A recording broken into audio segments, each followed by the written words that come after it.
അപ്പോൾ വിഷുവിന് എല്ലാവരും സദ്യയും കഴിച്ച് ഏമ്പക്കവും വിട്ടിരിക്കുകയായിരിക്കും അല്ലേ. ഞങ്ങൾക്ക് ഇവിടെ വിഷു ഇല്ല, സദ്യ ഇല്ല. അപ്പോൾ എന്തെങ്കിലുമൊക്കെ ഉണ്ടാക്കണ്ടേന്ന് വിചാരിച്ചിട്ട് നോക്കുമ്പോൾ ടഫ് ഐറ്റം തന്നെ പുളിയിഞ്ചി തന്നെ ഉണ്ടാക്കാമെന്ന് വിചാരിച്ചു. ലൈഫിൽ കഴിച്ചിട്ടുണ്ട് എന്നല്ലാതെ ഇതുവരെ അപ്പോൾ ഉണ്ടാക്കിയിട്ടില്ല. സിമ്പിളായിട്ട് എങ്ങനെ ഉണ്ടാക്കാമെന്ന് യൂട്യൂബ് തപ്പി തപ്പി പോയപ്പോൾ ഷാൻജിയോ ചേട്ടൻ അവിടെ ഉണ്ടാക്കിയിട്ടുണ്ട്. അപ്പോൾ അതങ്ങ് എന്നെ ഏറ്റെടുത്തു.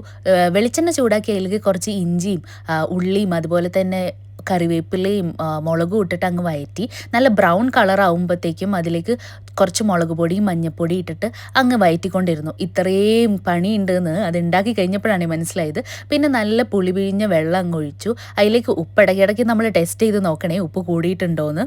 പുളിവെള്ളം ഒഴിക്കുന്ന സമയത്ത് നമ്മൾ തീ ഓഫ് ചെയ്ത് വെച്ചിട്ടുണ്ട്. പിന്നെ ഇടയ്ക്കിടയ്ക്ക് നമ്മൾ ഉപ്പൊന്ന് ടെസ്റ്റ് ചെയ്ത് നോക്കണം. പിന്നെ അത്യാവശ്യം കുറുകി വരണ വരെ നമ്മൾ തിളയ്ക്കണ വരെ വീണ്ടും ഇളക്കിക്കൊണ്ടിരിക്കണം. ഇതിൽ ഏറ്റവും വലിയ പണി ഇളക്കിക്കൊണ്ടിരിക്കുക. നമ്മുടെ കൈ ഒരു മിനിറ്റ് പോലും റെസ്റ്റ് ഉണ്ടാവില്ല. പിന്നെ നല്ല തിളച്ച് വന്ന സമയത്ത് അതിലേക്ക് കുറച്ച് ശർക്കര അങ്ങ് ഇട്ട് കൊടുക്കുക. അത് ഞാനിവിടെ ചീന്തിയിട്ടാണ് ഇട്ടത്. അതിനുശേഷം കുറച്ചും നേരം കൂടെ ആക്കി കഴിഞ്ഞത് നമ്മുടെ റെഡിയായി ഇഞ്ചിപ്പുളി.